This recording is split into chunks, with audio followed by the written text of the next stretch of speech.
हाँ बोलो। हाँ बस मैं 5 मिनट में आ रही हूँ। हाँ मेरे जेठ जी सो गए हैं।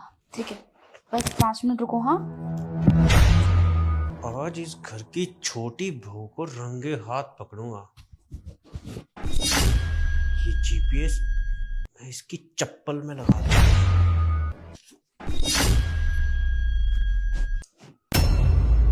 अब देखता हूँ ये कहाँ कहाँ जाती है और इसकी लोकेशन ट्रैक करके वहां पहुंचूंगा जहाँ ये रोज काम के बहाने जाती है। हाँ हाँ आ रही हूँ बस 5 मिनट।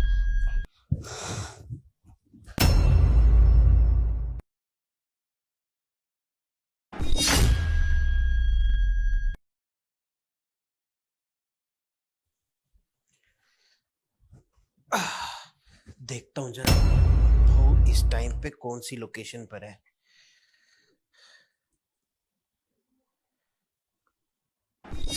Hotel room.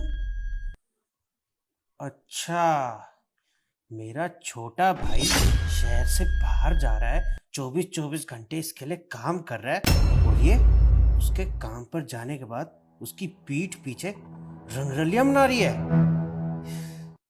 इसको तो मैं अभी रंगे हाथ पकड़ता हूँ, फिर इसका पर्दाफाश करूंगा छोटे भाई के सामने।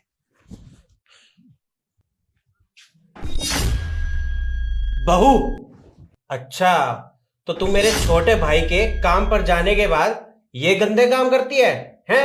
इसको बोल अपनी एक्टिंग करनी बंद करे। मैंने तेरे को रंगे हाथ पकड़ लिया है, अब चल तू घर। तेरे को कैसे घर से बाहर निकलवाता हूं मैं। ये मेरा भाई है और ये जेठ जी कोई एक्टिंग नहीं कर रहे हैं, ये अपाही जी हैं। और आपको पता है जो आप मुझे बोल रहे हो ना, इनके बारे में मैंने आपके भाई से बात की थी, लेकिन उन्होंने मुझे साफ मना कर दिया था कि तुम्हारे भाई की मेरे घर में कोई जगह नहीं है, इसलिए मुझे इनसे मिलने आना पड़ा। अरे नहीं प्रीत, मैं अपने ऊपर एक और बोझ नहीं लेना चाहता। तुम्हें पता ही है हमारी नई शादी हुई है और मेरे ऊपर कितना ज्यादा कर्जा है। मैं तंग आ चुका हूँ, यहाँ तक कि मैं पैसे कमाने के लिए अपना शहर तक छोड़ के जा रहा हूँ बाहर। और तुम कह रही हो मैं तुम्हारे भाई को यहाँ रख के पालूं, उसका खर्चा उठाऊं? मेरे से नहीं हो पाएगा, मेरे से तुम हाथ जुड़वा लो। लेकिन सौरभ मेरी बात तो सुनो। अरे वो अपाहिज है और उसका इस दुनिया में मेरे अलावा कोई भी नहीं है, तो वो कैसे अपना ध्यान रखेगा? वो तो पानी भी नहीं पी सकता खुद। प्लीज सौरभ समझा करो, उसको घर पे लेके आ जाते हैं ना। देखो प्रीत, अगर तुम्हें अपने भाई की इतनी ज्यादा टेंशन है ना, तो अपने भाई को बोल दो कि वो भी मर जाए अपने माँ बाप की तरह, सारी टेंशन खत्म हो जाएगी। अरे बस कुछ नहीं सुनना मुझे, लेकिन मैं और किसी को नहीं रख सकता इस घर में। सौरभ मेरी बात तो सुनो। जेठ जी फिर आप बताओ मैं क्या करती? मुझे कुछ समझ नहीं आ रहा था, इसलिए मैं इनके पास आ गई। और आप देखो ना, इनका मेरे सिवा कोई भी नहीं है और ये तो अपाहिज है, चल भी नहीं सकते, एक गिलास पानी का भी नहीं उठा सकते, सब कुछ मुझे करना पड़ता है। और आपको पता है इनको कोई रखना भी नहीं चाहता अपने साथ, इसलिए मैं इनकी देखभाल करने के लिए आती हूँ। ये मेरा इकलौता भाई है, मुझे कुछ समझ नहीं आ रहा था। माना ये अपाहिज है, चल नहीं सकते, लेकिन इसमें इनकी गलती क्या है? और तो और आपके भाई ने भी साफ मना कर दिया था कि उनके घर में इसकी कोई जगह नहीं है। मुझे कुछ समझ नहीं आ रहा था, इसलिए मुझे चोरी छुपे इनसे मिलने आना पड़ा। और जेठ जी आपको पता है मैंने पिछले 2 दिन से इनको इस होटल में रख रखा है, क्योंकि इनकी देखभाल करने के लिए कोई भी नहीं है। और एक बात बताओ, अगर मैं आपको बोलती कि मुझे इनसे मिलने आना है, तो क्या आप और आपका भाई मुझे जाना देता?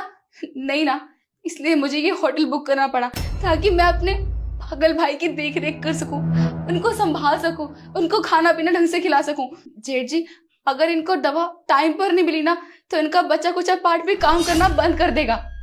बहू, मुझे नहीं पता था कि तू ऐसे छुपके छुपके घर से बाहर जाती है अपने भाई की सेवा करने के लिए, और वो भी इतना नेक काम कर रही है। मैं तो तुम्हारे लिए बहुत गलत समझता था, मुझे लगता था कि तुम्हारा चक्कर चल रहा है किसी के साथ, इसीलिए तुम्हारे पीछे पीछे यहाँ तक आया मैं। लेकिन मुझे नहीं पता था कि तू इतना अच्छा काम कर रही है। और मैं बात करूंगा अपने छोटे भाई से, मैं भी देखता हूँ कि वो कैसे मना करता है तुम्हारे भाई को अपने घर पे लाने से। हम उसकी मिलके केयर करेंगे, हम एक अच्छा सा ट्रीटमेंट ले लेंगे। ठीक है जेठ जी, और सॉरी मैं बिना बताए यहाँ तक आ गई। एक काम करो, अपने भाई को हमारे घर लेकर चलो।